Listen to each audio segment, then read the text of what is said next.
Quelle joie de vous accueillir ici aujourd'hui. Jeudi après le mercredi des cendres. Le carême est un temps privilégié. Hier, nous avons vécu le jeûne, la pénitence, la prière et l'aumône, des pratiques d'une grande valeur. Fixez-vous des objectifs élevés et nobles pour ce carême. Faites des pénitences et engagez-vous dans des idéaux qui en valent vraiment la peine. Luttez pour être fidèle. Le carême est un moment spécial où nous devons rechercher la grâce de Dieu. Si vous êtes nouveau sur cette chaîne, je vous invite à vous abonner et à activer la cloche des notifications afin de recevoir les contenus dès leur publication. Laissez un « j'aime », car ainsi, vous m'aidez à évangéliser et à faire en sorte que ce contenu touche davantage de personnes. Évangile selon Luc, chapitre 9, versets 22 à 25. Proclamation de l'Évangile de Jésus-Christ plus selon saint Luc. Gloire à toi, Seigneur. En ce temps-là, Jésus dit à ses disciples. Il faut que le Fils de l'homme souffre beaucoup, qu'il soit rejeté par les anciens, les chefs des prêtres et les scribes, qu'il soit mis à mort et qu'il ressuscite le troisième jour.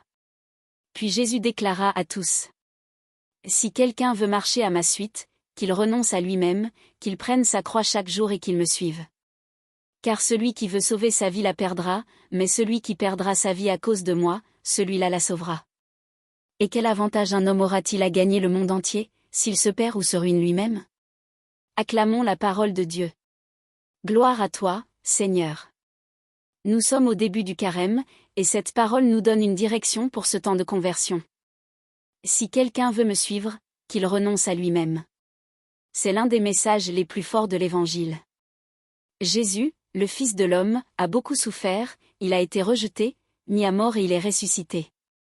Il est le Dieu de gloire, tout-puissant, sans péché, sans aucun mal. Et pourtant, il a accepté de souffrir. Voyez la différence, nous ne sommes pas nés dans la gloire, mais nous voulons nous glorifier.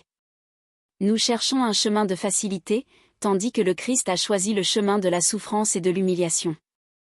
Aujourd'hui, beaucoup ne veulent pas suivre ce Christ souffrant. Certains prédicateurs proposent un « évangile allégé », un évangile qui ne parle que de bénédiction et de prospérité. Mais nous ne pouvons pas choisir seulement le Christ des guérisons et des miracles en ignorant le Christ de la croix. Si nous ne suivons pas le Christ du sacrifice, alors nous suivons un Christ déformé. Et c'est lui-même qui nous interpelle. Si quelqu'un veut me suivre, qu'il renonce à lui-même, qu'il prenne sa croix et qu'il me suive. Jésus n'a pas dit. Si quelqu'un veut me suivre, il recevra des bénéfices. Si quelqu'un veut me suivre, je porterai sa croix à sa place. Non. Il a dit. Qu'il renonce à lui-même, qu'il prenne sa croix chaque jour et qu'il me suive. Cela signifie que nous ne pouvons pas vivre uniquement en quête de plaisir et de confort. Nous ne pouvons pas fuir toute souffrance. Et pourtant, dès que nous souffrons, nous nous agitons, nous nous plaignons et nous nous décourageons. La vérité, c'est que sans la croix, nous ne méritons pas le nom de chrétien. La vie chrétienne n'est pas un appel à une existence bourgeoise, confortable et sans épreuve. Regardez la Bible. De l'Ancien au Nouveau Testament, tous les saints ont souffert des persécutions. Il n'y a pas de christianisme sans croix.